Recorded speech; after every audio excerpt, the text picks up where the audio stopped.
rin hindi ko na malaya. Tayo ay umabot na agad sa puntong hiwalayan, pagkat maraming bagay ang hindi naunawaan. Ngunit aminin mo na di lang ako may pagkukulang.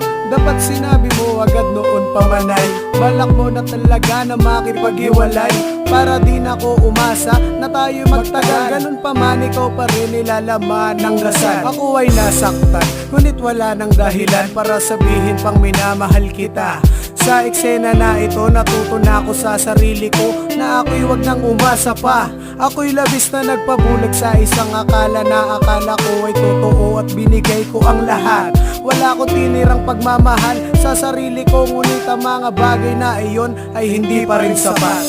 Dahil sa'yo nawala na ang tiwala, di ka na dapat pabigyan, pagkat wala na sa akin ang pagmamahal. Hindi marunong makiramdam, nung tayo pa di mo alam ang pakiramdam. Kapag ako'y naglalambing wala kang pakialam, ang masuklian mo sana yon ang inaasam. Labis kong inahangad na makita mo ang tunay na halaga ko, kahit papano man lang. Ni hindi ko mapapagyabang na mahal mo.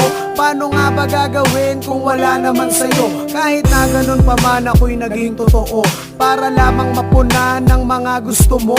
Dapat naniwala na ako kay kutob na kaibigan, ngunit sadyang nangungulit si paring katangahan. Subalit kahit na ganun walang pinagsisihan, pagkat alam mo na hindi kita pinabayaan. Oras na siguro na ito ay tuldukan. Salamat pa rin pagkat ako'y kinaawaan. Dahil sa'yo nawala na ang tiwala, di ka na dapat pabigyan, pagkat wala na sa akin ang pagmamahal. Sa relasyon na hindi ko man lang naramdaman, ako'y nagseryoso pa rin. Kahit na ganun pa man ang nangyari, may mga bagay talagang di nananatili. Wala kong hinangad noon kundi ang mapabuti, para lamang maging maayos ang tinatakbo ng ating pagsasama. Ngunit baliwala sa'yo, subalit patuloy lamang